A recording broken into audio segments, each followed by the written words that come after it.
Today we will be talking about the history of the Republic of Kenya.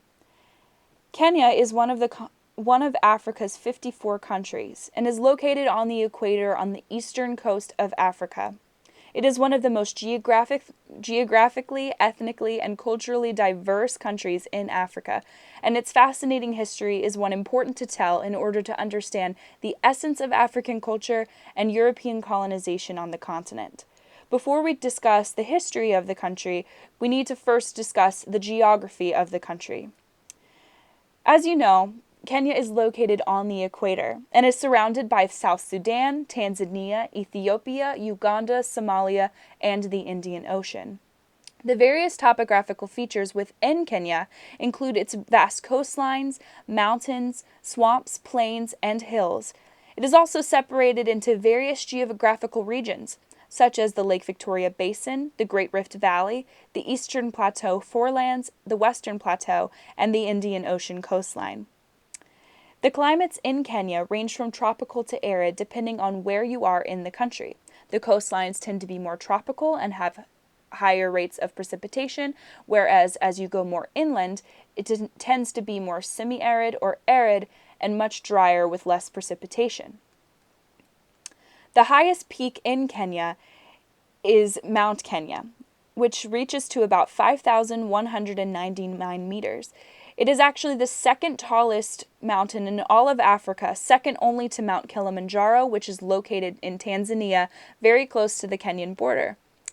Mount Kenya is the mountain for which Kenya was named. The main biome in Kenya is the savanna, which can be characterized by vast grasslands and few trees. These areas have a wide range of exotic wildlife, such as lions, cheetahs, leopards, monkeys, ostriches, elephants, giraffes, zebras, gazelles, hippos, rhinos, and I could go on and on. Therefore, the savanna region is home to vast wildlife reserves that bring many tourists from all over the world. Overall, the physical topography, location, and climate of Kenya is what makes it unique and what makes it desirable throughout its history for foreign countries to colonize. The history of early East Africa, that would one day be called Kenya, began with hunter-gatherers that were indigenous to the area. Prior to any outside contact or colonization, the country was composed of various peoples, most likely the ancestors of modern-day Pygmy or Khoisan people. The land also consisted of the ancestors of the most modern-day tribes in Kenya, including the Kikuyu, the largest tribe, and the Maasai, the most powerful tribe. Although these people did not identify themselves as a tribe until later on. The idea of a tribe was not introduced until the European colonization of the area in the 1800s. The ethnic groups, however, had their own unique cultures and histories spread primarily through oral tradition. The native Kenyans' folklore told of their origin stories, religious beliefs, worldviews, traditions, and overall history. These oral traditions are still passed down generationally and are the greatest resource available when attempting to understand native Kenyan culture.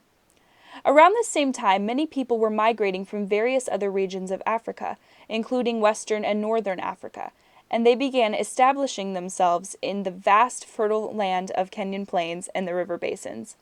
This influx of diverse African people brought Kenya many different languages and cultures to the area, as well as an early variation of the now widespread Bantu languages. Here's pictured some people from the Maasai tribe and just distributing their colors and the clothing that they wear, as well as the cow dung huts behind them that they live in. The Maasai tribe are the most popular with tourists. They bring in a lot of tourists and people are able to see and talk to them and understand a little bit more of their culture. Although the Maasai are the most popular, the Kikuyu tribe in Kenya is actually has the greatest population and makes up the highest amount of people in Kenya. The first outside contacts with Kenya came by Arab explorers in the 1st century. These explorers came searching for trade routes and control of the area. They also brought Islam to the area, which began to spread rapidly. This increasing spread of Islam and the heavy influence of foreign traders in the country brought the creation of the language Kiswahili.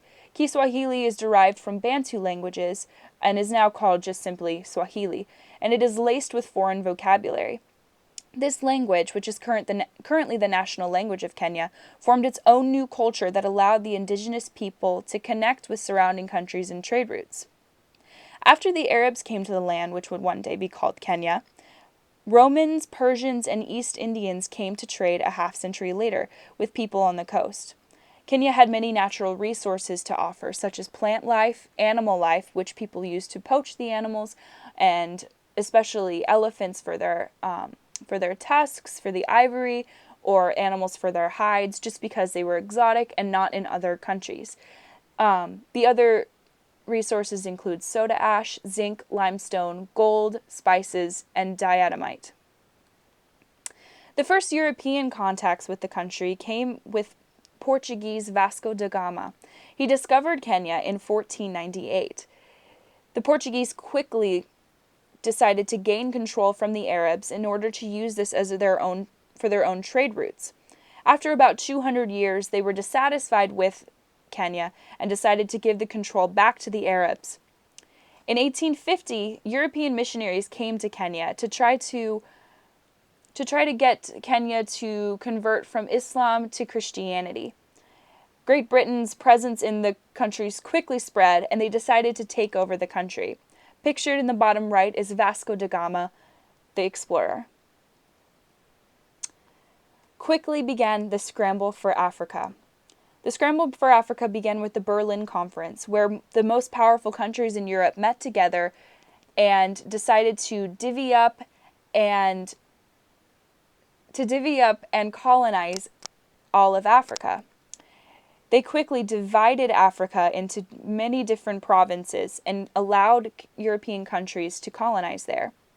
They drew some of the first borders in Africa, and their drawn borders in Kenya separated people groups and placed people into tribes. Great Britain decided that the people in Kenya and their stateless sense was unorganized and confusing, so they decided to place them into tribes, and that is where the beginning of the Kikuyu tribe happened and the Maasai tribe happened.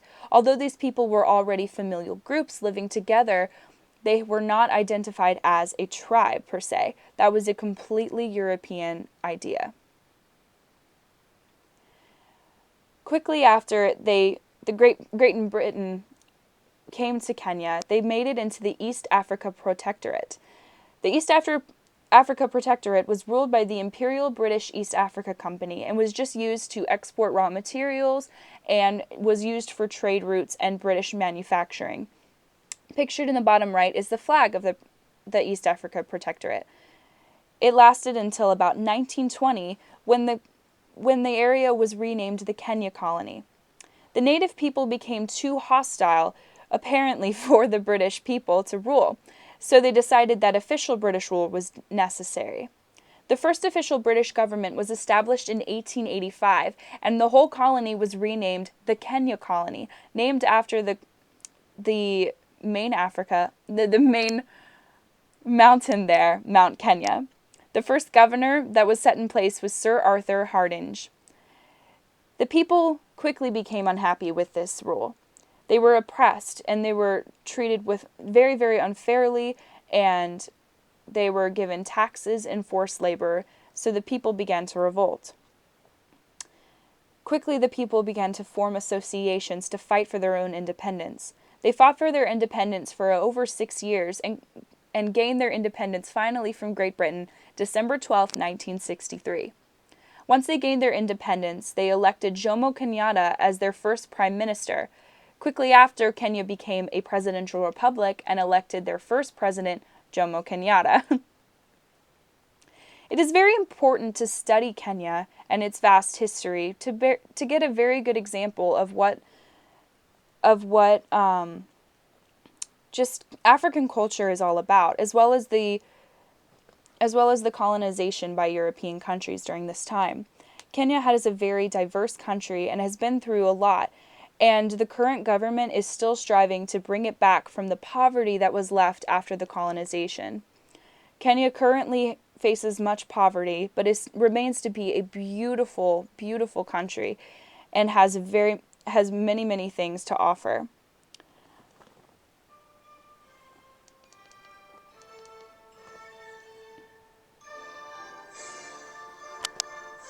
And so now I leave you with the national anthem of Kenya.